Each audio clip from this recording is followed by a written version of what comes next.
Vamos dar início a mais um café histórico. Simplesmente fascinante.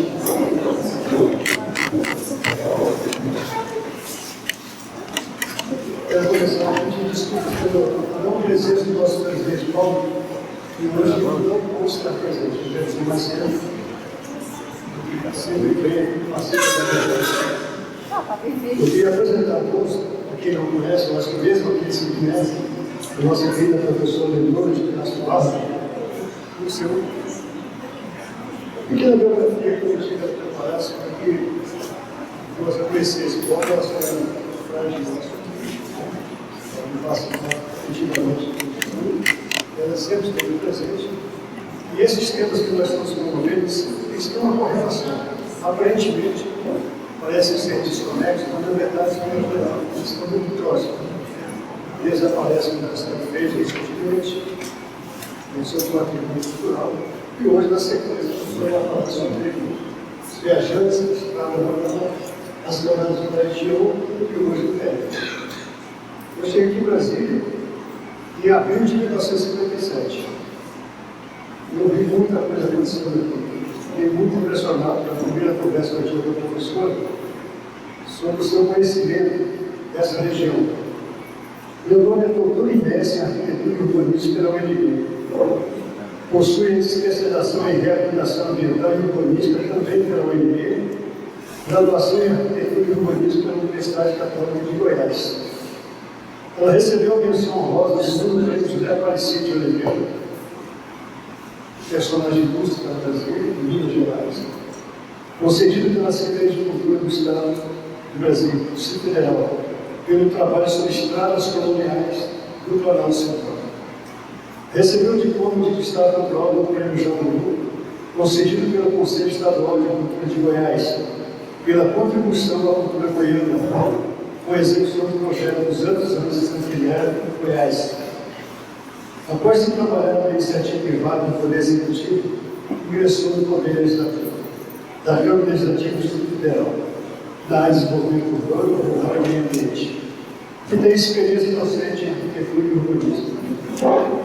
As suas principais funções bibliográficas no capítulo de livro são organizador e coautor do livro Memória e Patrimônio Goiás mais 300, pelo Instituto Histórico, em 2022. Representação cartográfica das fronteiras de Goiás, em parceria com Goiás mais 300 também, em 2022. Organizador e coautor do livro Viagem pelo Sertão, nos anos de Santa Filiera em Goiás, em 2021. Estradas coloniais do Litoral Central na cartografia histórica, Brasília, no Arquivo Público do DF, em 2018. Terminal de História, Caminhos, Vilas e Cidades de Goiás no século XVIII, em parceria com a Biblioteca Nacional de Portugal, em 2015. Também tem trabalhos em livro publicados organizados pela Universidade de Lisboa, Minas Gerais, Rio de Janeiro, USP e UNB. Essa apresentação que ela nos dará a honra de fazer é fruto da sua experiência de uma dissertação chamada Pré-existência de Brasília, reconstruir o território para construir a memória. Esse prêmio recebeu a menção honrosa, esse trabalho recebeu a menção honrosa do Prêmio da Associação Nacional de Pesquisa e Pós-Graduação em Arquitetura e Urbanismo de 2010. Professora, doutora, prazer e honra estar com a sua colaboração e eu quero passar a palavra para que nós possamos ouvir.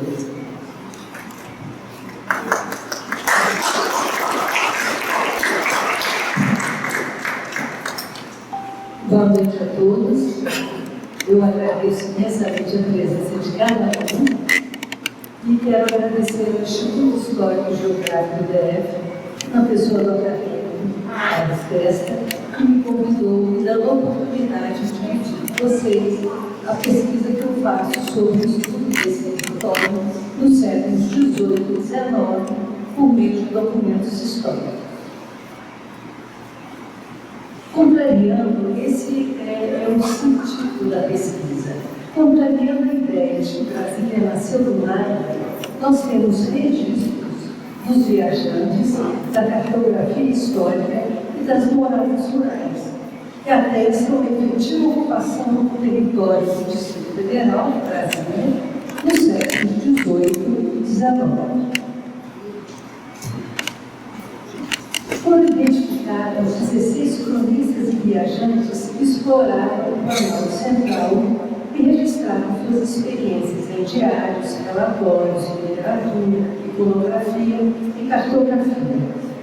Os relatos desses viajantes compõem um precioso conjunto documental sobre os séculos XVIII e XIX. Tomando um conjunto das impressões sobre as paisagens naturais e humanas, possibilitaram ampliar o entendimento geográfico e a perspectiva histórica da região no atual Distrito Federal. A diversidade desses relatos, que abrangeram mais de 150 anos, e a riqueza de detalhes permitiram tecer raciocínios sobre o território conhecido erroneamente por ser sem história. Eu coloquei aqui embaixo o nome dos 16 viajantes, eu vou passar rapidamente sobre eles, e creio que aqui no arquivo público tem uma cópia da época que eu devia de mestrado, eu dava aula, eles me convidavam para os professores, e eu doei o nome de um trabalho que tem mais detalhes. Bom, o primeiro relato de um viajante passando pelo território do atual Distrito Federal foi em 1734. Era um tropeiro que saiu das margens do Rio São Francisco procurando ouro. Ele veio com alguns amigos arriscar a vida por aqui. É um documento único, ainda não era a capitania de Goiás, ainda era a capitania de São Paulo, e ele, em seu relato, quando descreve ponto a ponto, e é por isso que nós sabemos exatamente do que se trata. Não é porque ele cita um sítio conhecido, ele cita uma sequência de sítios, e aí então nós podemos localizar geograficamente esse espaço. E esse primeiro relato, em 1734, já citava, já tinha um topônimo Sobradinho. O arquiteto Marco Antônio Galvão, irmão do Soneca, que esteve aqui há poucos dias participando também do Café Geográfico, ele trabalhou com o Paulo Bertrand, ele desenhava os mapas com o Paulo Bertrand, que é um amigo querido, e ele então me ajudou a fazer os mapas do Distrito Federal e a partir dos relatos de geograficamente colocar o itinerário de cada personagem que nós vamos conversar aqui hoje. Então, José da Costa de Ouro, em 1734, veio e cortou o território do Distrito Federal pelo norte, vindo pelo caminho da Bahia, caminho dos Currais e da Bahia, que ligava Salvador à Vila Bela da Santíssima Trindade, em Mato Grosso, passando por Vila Moura. Bom, então, o governador Soberano Carvalho já passou aqui em 1772. Ele cortou esse território juntamente com o governador do Talento Mato Grosso, e eles passaram por baixo do Distrito Federal, vindo de Minas Gerais. Depois, em 1773, como governador de Goiás, ele fez uma série de excursões pelo território e cruzou novamente o território. Esse aqui é o mapa. Paulo Bertrand colocou no seu trabalho, ele fez uma pesquisa mais profunda sobre o viajante, e esse governador sempre viajava à noite. Esse era um estranho costume que ele tinha durante suas expedições por Goiás. Ele veio pelo extremo norte, nessa segunda viagem.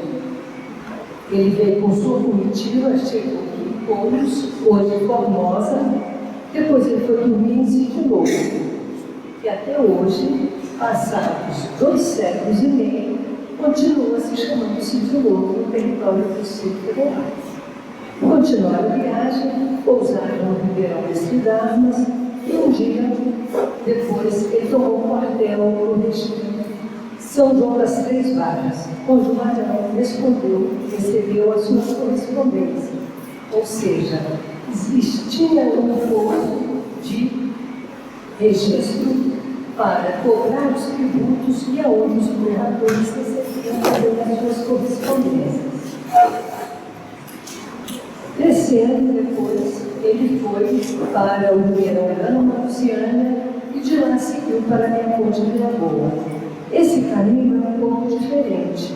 Esse caminho, ele começa pelo norte e depois ele segue o que hoje é a Épia. A Épia, ela asfaltou, ela asfaltou parte desse trajeto. Para Paulo Grande, o relato do Barão de Moçambique é mais uma comprovação que a centralidade do Distrito Federal antecede em 200 anos a sua geopolítica e que a região não é um sertão militar. Pelo contrário, muito transitada nessa época através de 2 das 3 principais estradas da capitania, a da Bahia e a de Minas Gerais. Temos depois o outro viajante. O Vidal, português, Luiz da Cunha Menezes, que depois que saiu de Goiás, foi governador de Minas, ele veio de Salvador pelo caminho dos Currais e da Bahia, para Vila Boa, para se tornar o 5º governador e capitão-general da capitania de Goiás. A toponímia dos sítios e acidentes naturais descritos ao longo de sua jornada nos permitiram desvendar do viajante. No relato sobre a viagem, ao passar pela região do atual Distrito Federal, o governador Cunha Menezes registrou ao Sobradinho 2 léguas e 2 léguas e meia a São João das Três Barras, sítio tão frio que no mês de junho é a maior forma de inverno, chega a cair neve. Está entre aspas, mas são as palavras textuais do manuscrito de próprio Cunha, do Cunha Menezes. Ele diz também que nesse local tem muito boas frutas, um nascimento de água excelente, as fazendas, a maior parte delas, são roças e engenhos do sertão. E agora, o brigadeiro português. Em 1822, o português Raimundo José da Cunha Matos foi graduado brigadeiro e esteve ao lado de Dom Pedro I na expulsão das tropas portuguesas. Em 1823, com 47 anos, foi nomeado pelo imperador governador das armas da província de Goiás, tanto as militares quanto as civis. Produziu um dos documentos cartográficos mais detalhados até aquele momento, a Carta Orográfica da província de Goiás. O brigadeiro foi eleito deputado por Goiás nas 2 primeiras legislaturas e, além do mapa, publicou o itinerário do Rio de Janeiro, Pará e Maranhão, passando pelas províncias de Minas Gerais e Goiás, e também a coreografia histórica da província de Goiás. No mapa, que nós podemos ver em detalhe o recorte dele, ele cita cada um dos sítios, a maior parte deles ainda com o mesmo topônimo hoje, em 2023. Esse é um dos itinerários que ele colocou no livro. Cunha Matos não passou pelo Distrito Federal. No livro dele, ele recolheu vários roteiros, que era a forma que ele tinha de ir apurando as localidades, os mapas dos locais que ele não conhecia, e um dos roteiros descrevia claramente esse caminho que vinha da Bahia, que era uma estrada real. E ela era real não porque o rei passou por ela, ela era real porque ela era oficial. A América Portuguesa autorizava e colocava os registros para cobrar os seus tributos. Aquele caminho que não fosse autorizado pela coroa, então eram considerados descaminhos por onde podia o contrabando com o outro.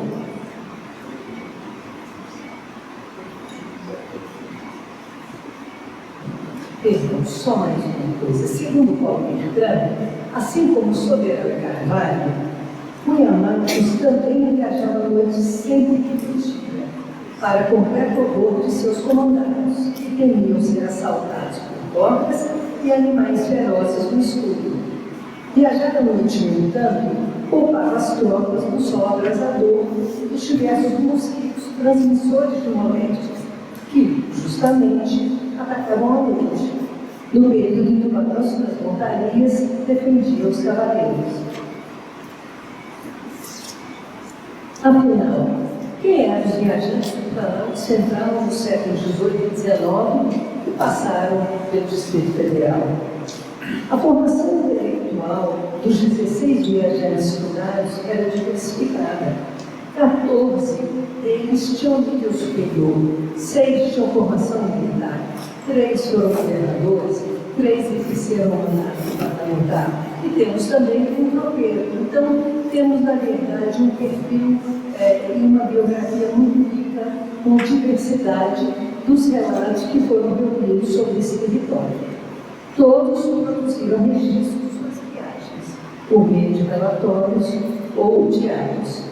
Entre os principais objetivos das viagens, destacam-se participar de exposições exploratórias do Planalto Central, documentar e organizar informações sobre o território e cruzar a região para assumir parte do governo de Goiás ou Mato Grosso. Bom, depois de investigar por meio do relato dos viajantes, nós vamos então recorrer à cartografia histórica do período aproximado de 1750 até 1896, para localizar o itinerário das vias de comunicação estabelecidas ainda no período colonial, que cruzavam o Distrito Federal. Desde 1750, foram registrados nomes de lugares e cursos d'água existentes nos atuais limites do DF.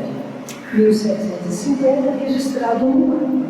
Num diário, nós vimos desde 1734 que alguns sítios do Distrito Federal já eram registrados pelos viajantes. Esse é o primeiro mapa da capitania. Ele foi produzido por Ângelo Cardoso, dos Santos Cardoso, foi um mapa que ele enviou para Alexandre Guzmão, estava naquele momento de tratado de Madrid, e ele então é considerado o primeiro cartógrafo do Brasil Central. Ele não coloca estrada aqui ainda, mas ele também registra como se diz, um rio como Sobradinho. Na verdade, hoje é o rio São Bartolomeu, o Sobradinho é o afluente, mas naquele momento era conhecido como Sobradinho. Depois temos o Francisco Quitose Colombina, o mapa dele é de 1751, um ano depois.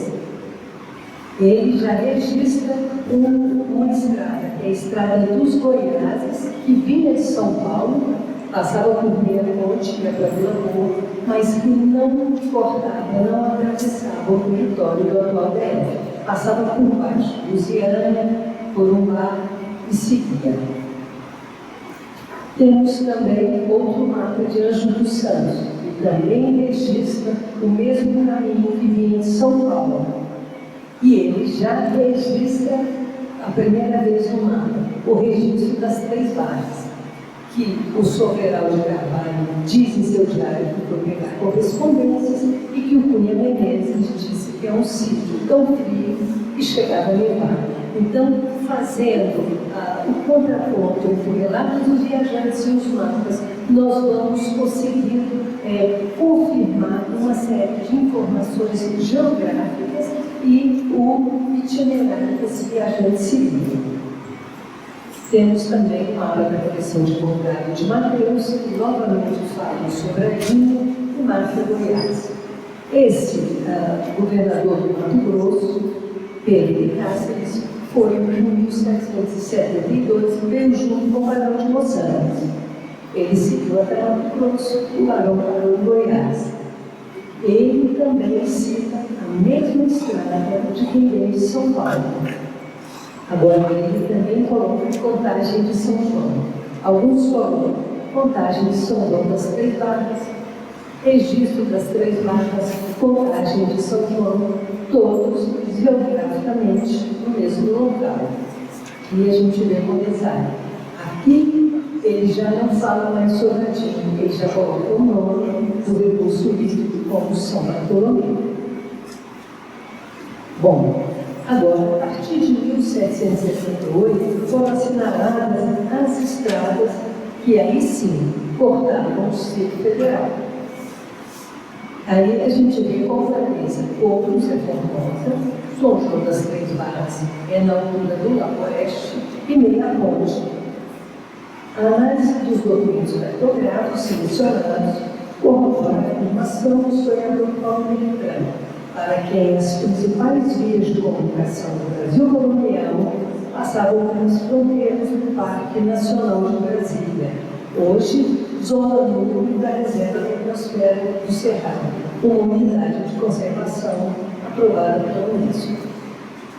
Como que pronunciando o futuro, entrocaram-se no Distrito Federal há 2 séculos e meio, duas das mais importantes estradas da história da colonização brasileira, autênticas vigas mestras, soldando por dentro a união do país.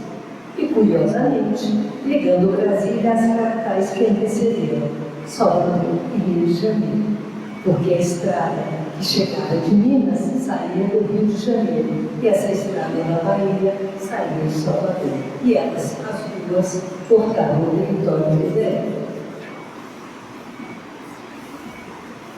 Os itinerários descritos nos documentos estudados nos deixam a certeza que o Planalto Central, nos limites do atual DF, era uma passagem importante de ligação entre o litoral e as minas de Goiás e do Mato Grosso. Pela toponímia dos sítios e marcos naturais levantados, podemos reconhecer diversos lugares ainda hoje existentes, como Formosa, Mestre d'Armas, Ponte Alta, Sobradinho, Boa Feira, Rio Maranhão, Rio São Bartolomeu, Gama, Contagem, Codiano.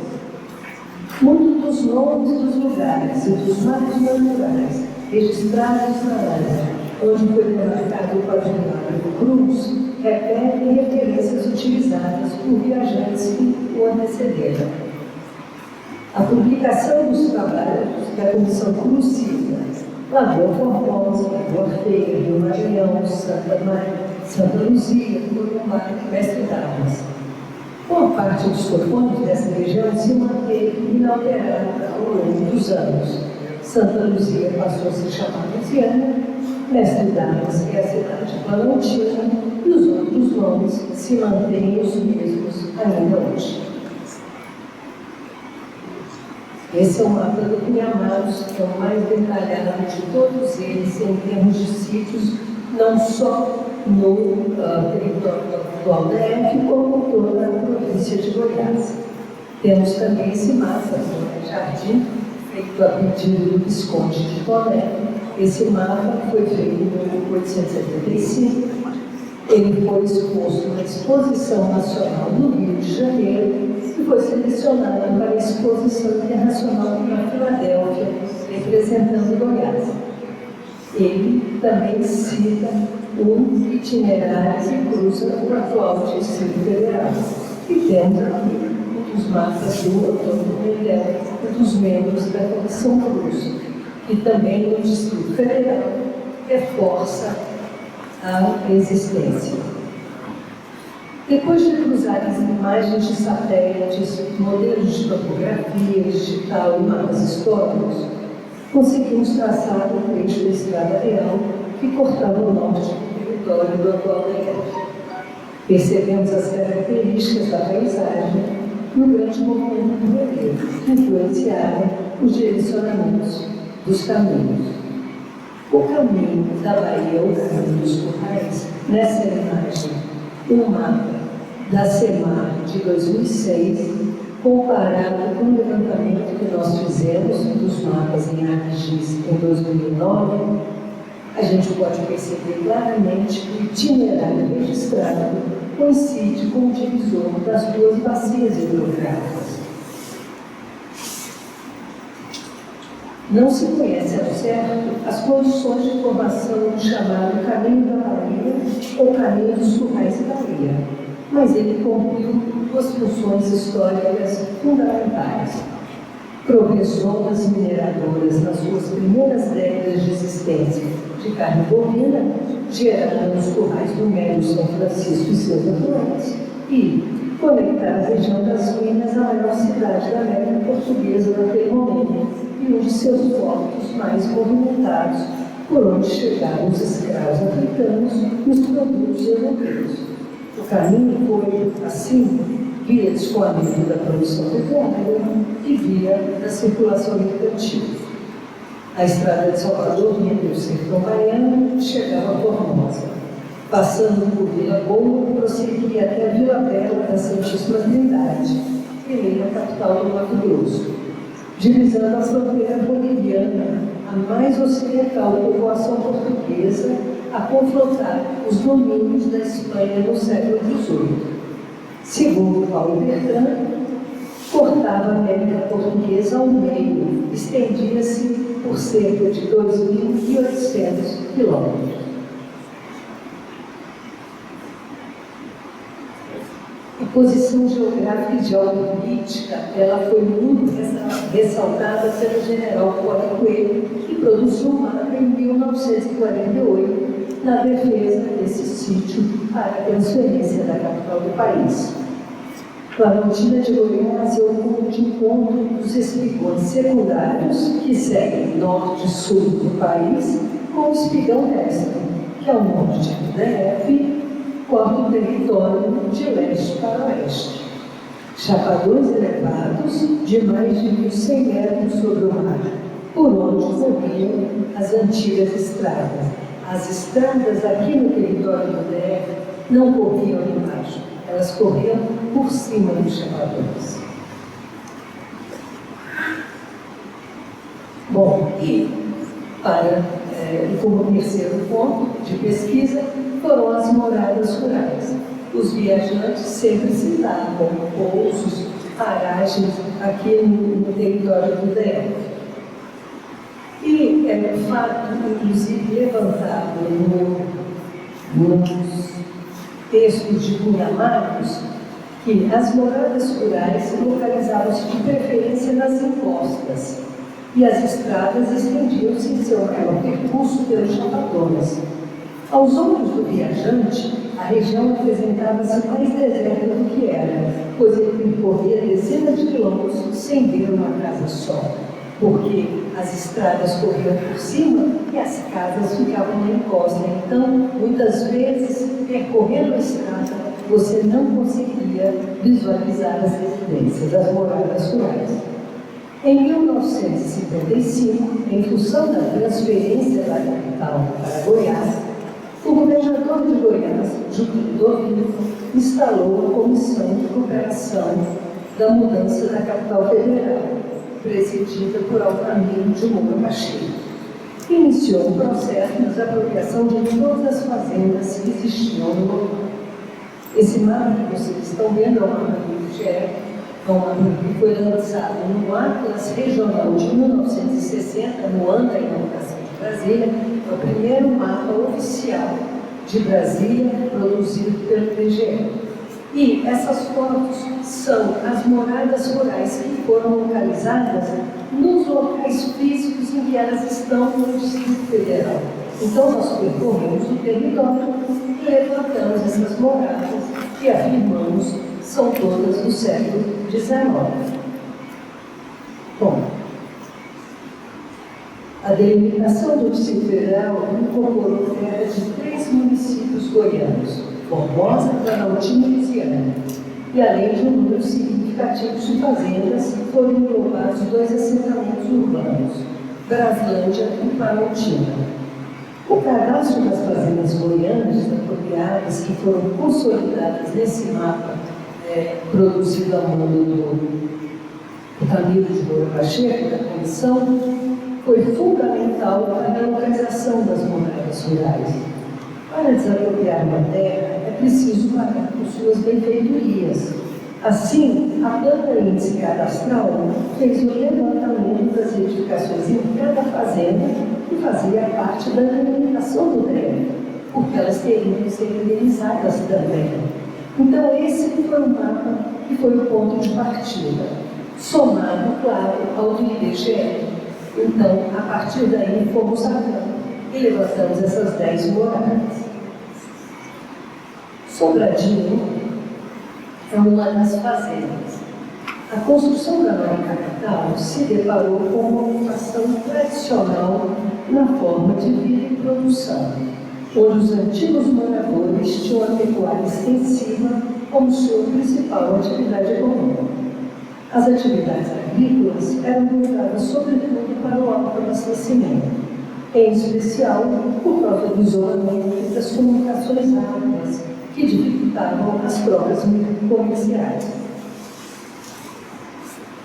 Esse mapa é de 1928, ele foi localizado no cartório Planaltina de Goiás, anexo a uma escritura, então é uma planta de uma fazenda. E veja, em 1928, já no começo do século XX, esse mapa traz 2 registros. Estrada Real a Goiás, ainda era assim conhecido esse caminho. E ele também assinala as fazendas Sobradinho e ele marca a existência de 11 séculos. Hoje, ainda 2 estão de pé.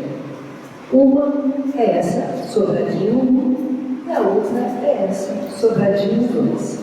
As moradas rurais secretariadas são exemplares centenários, remanescentes da cultura agropecuária anterior à construção de Brasília, são basicamente edificações térreas, compactas, com poucos cômodos, construídas de adobe, entre armações de madeira e erejivado. As moradas revestiam-se de feição utilitária, sem preocupações estéticas. Curralinhos. Os quintais, uma extensão do espaço domiciliar, eram lugares para a criação doméstica de animais, a pequena horta, as árvores frutíferas, as plantas aromáticas e medicinais. Constituíam um recurso de importância fundamental para o abastecimento alimentar. As moradias antigas do Planalto Central não ficavam à beira das estradas coloniais, mas às margens dos córregos ou ricos d'água para facilitar as lides domésticas. A Casa da Fazenda Gama, uma das fazendas desapropriadas a partir de 1955 para dar origem ao Distrito Federal, abrigou o presidente Juscelino Kubitschek e sua comitiva quando estiveram pela primeira vez no Planalto Central, em 1956.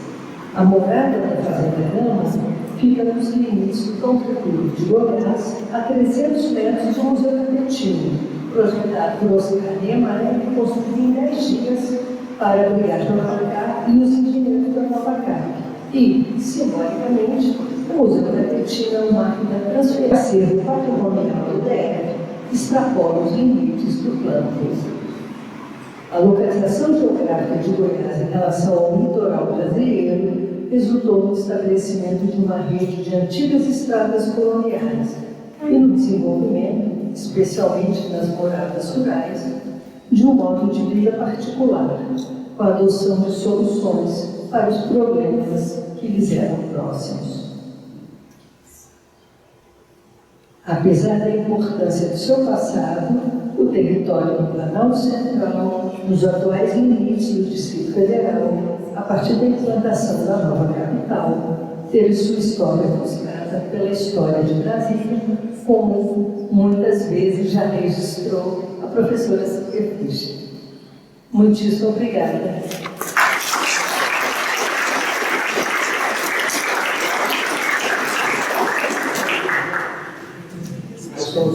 Essa brilhante apresentação da construtora, eu quero deixar em aberto para quem quiser fazer qualquer pergunta, qualquer observação, e ela vai comandar aqui. Já tem um inscrito aqui. Só pergunta fácil.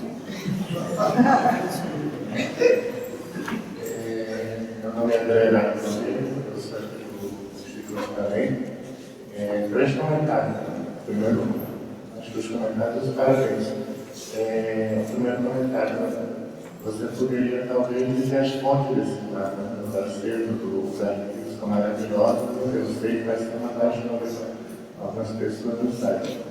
Um mapa que eu acho que faltou foi o de Caetano Pinto, que era do movimento, foi governador do Mato Grosso, no começo do século XIX.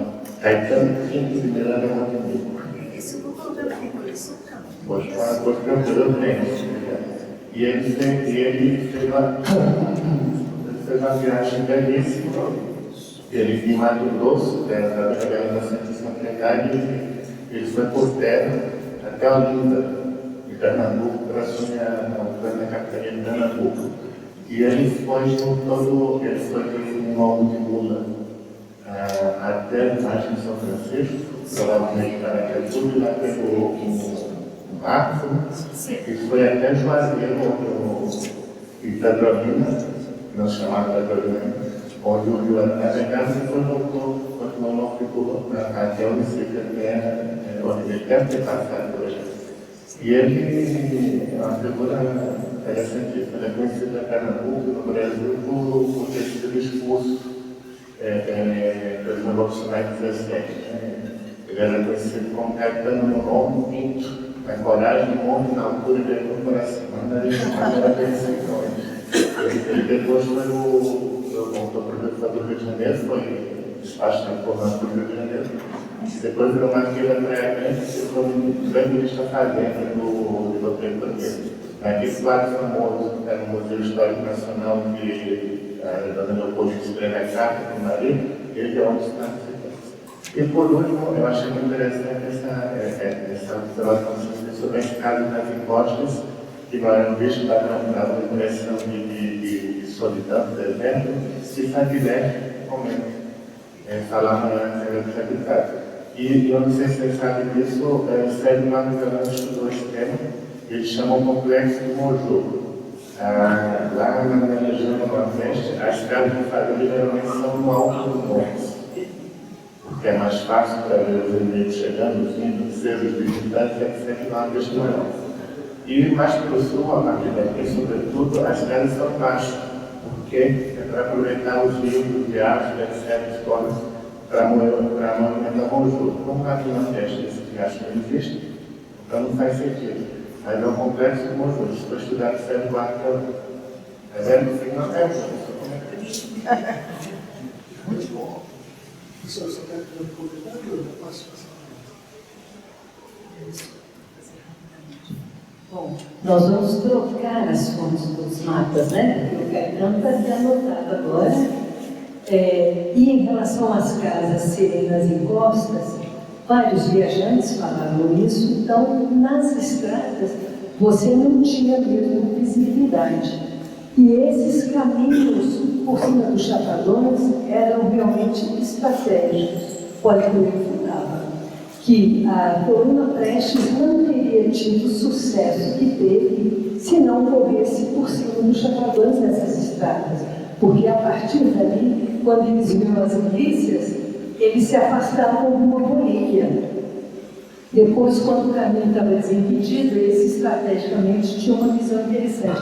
Dali eles percorriam todos os Pirão-Mestres, subiam no secundário e chegavam no Nordeste, e depois passavam de volta. Então, realmente, o Arquipeiro diz que a localização geopolítica do Distrito Federal ela é única no país, que a capital não poderia mesmo ser em qualquer outro lugar. Vou passar aqui para o tempo aí.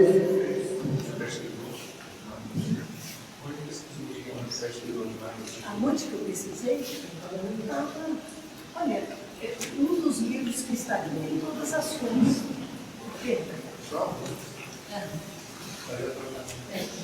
Na verdade, esse livro aqui tem todas as fontes.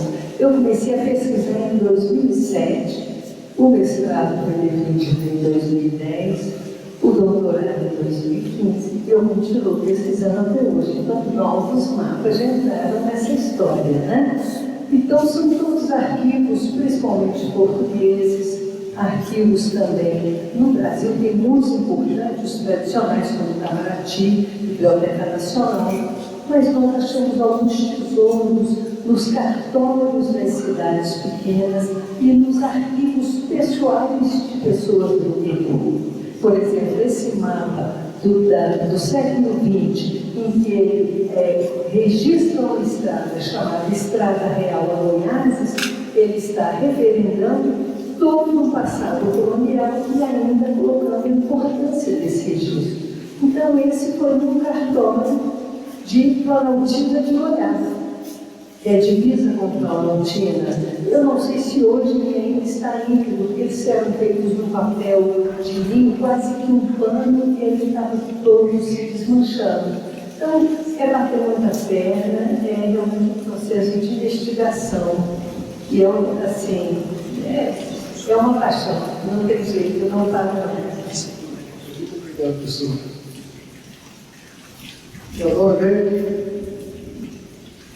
Boa noite, parabéns. Eu queria começar com uma pergunta. Essa fazenda que você, a última foto, você não tem o nome dela, ela é muito bonita. Fazenda velha. Essa é a fazenda velha também, você? É muito conservada. É a mais próxima, perto do, atrás da UNB. Ela é praticamente próxima. Da UNB? Da UNB? Poucos quilômetros daqui, ela não é afastada, porque algumas são bem na divisa do DF.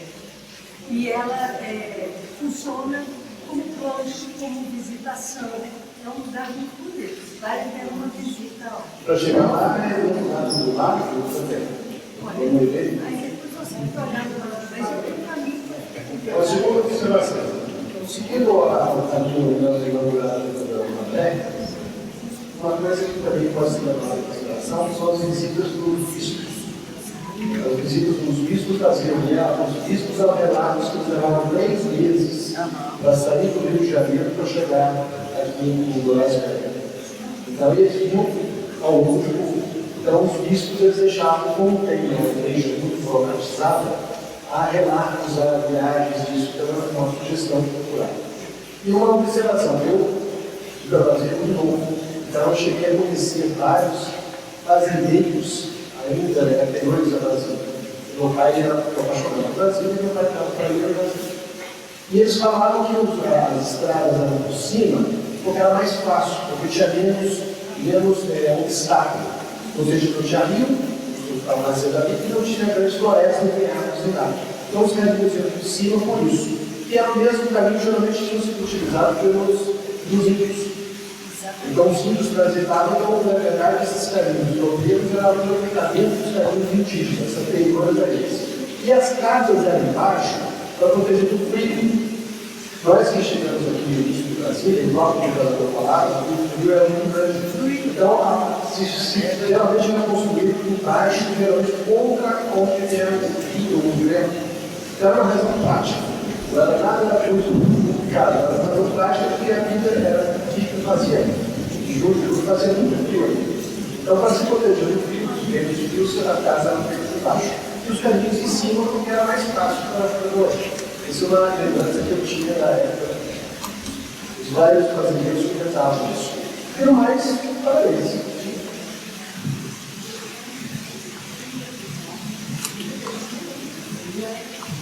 Quem mais quer falar?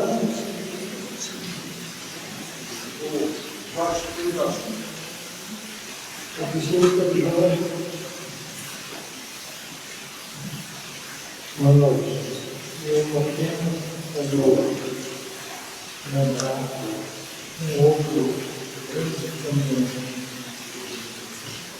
de fazer pós-colônia.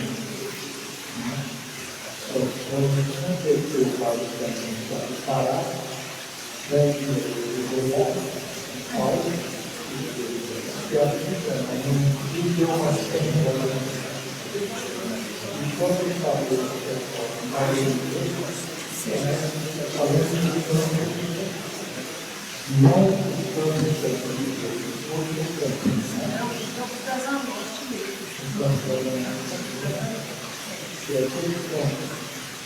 Depois vou trazer uma cartinha e botar. Vai acontecer.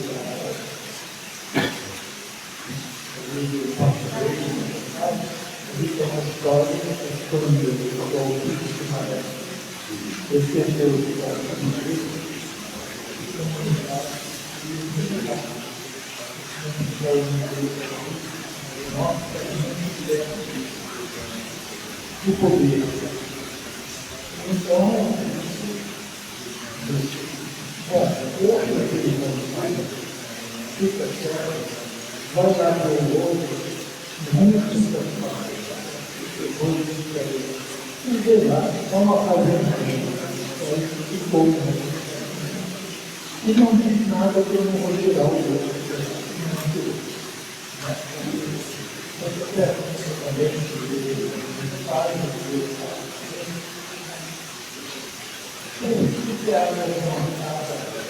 É assim, olha, Paulo,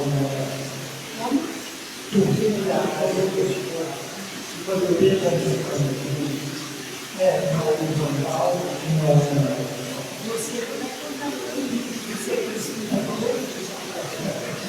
porque como a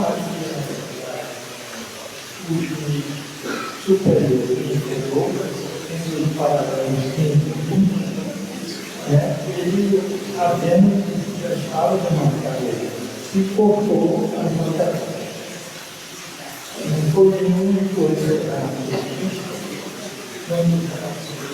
Para fazer impura, tanto apresentar a terceira dimensão, afastar para complementar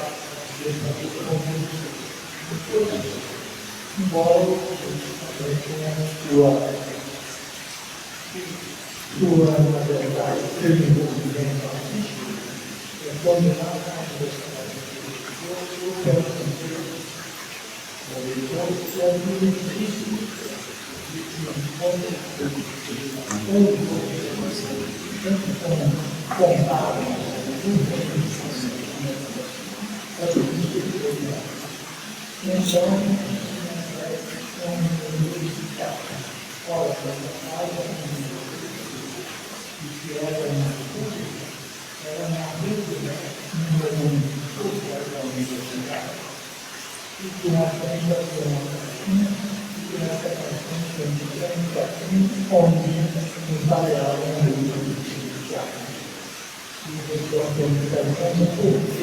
eu tinha interesse nisso.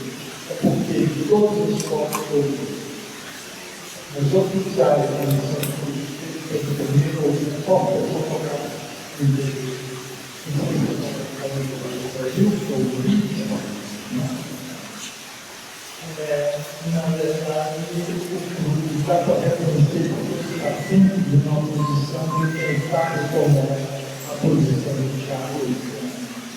Em todos os povos, as pessoas têm uma coisa executiva.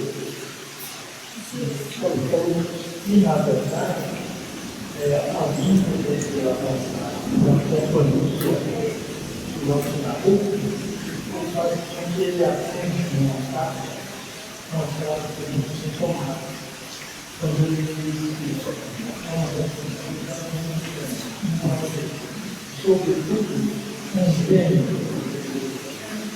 em fazer a nova capital não terá mão de obra.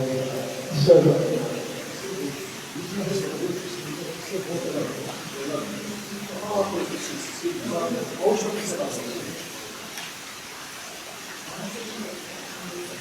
Só uma última observação é que você falou do Planaltina.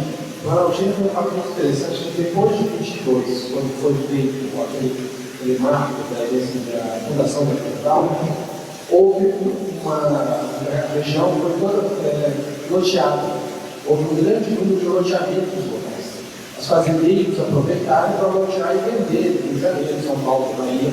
Então foram produzidas muitas matas naquela região. Portanto, aquela região foi mapeada, de forma a lotear, dava-se para vendedores para. Então, no Brasil, quando foi criado em 1960, aquela região teoricamente estava toda parcelada. Muitos competidos. Se chegar lá, não vou encontrar esse lote mais. Em todo caso, uma questão de matas para ser eficaz. A pessoa tem que facilitar. Por isso esse mapa que você colocou. Obrigado, querida professora. Verdade. Veja só, eu estou vendo aqui agora o Zezé. Ele é o pesquisador que eu tinha dito a vocês, e ele descobriu o relato mais antigo de um tropeiro passando por essa região, pesquisando nos documentos do arquivo histórico da Marinha. Então, oi? Deus Edite. Rocha. Dizer que nós já cumprimos o horário, né? Temas fantásticos, colocações maravilhosas, observações muito objetivas, e a professora Helena está de parabéns. Bom, mais uma vez, obrigada. Eu acho que é um outro olhar sobre Brasília, e eu acho que, na verdade, é preciso que isso seja colocado, e nós temos que estudar a história regional, nós temos que colocar essas histórias nos colégios, realmente, como você disse, porque é sempre o Oscar Niemeyer nos Costa, que eu pessoalmente admiro demais. Apenas não concordo que seja um único olhar, porque nós temos uma história muito bonita da construção desse país, da ocupação do território, como disse o Zezeu, uma ocupação diferenciada, mas isso não nos faz sem história, isso nos faz com uma história especial. Né?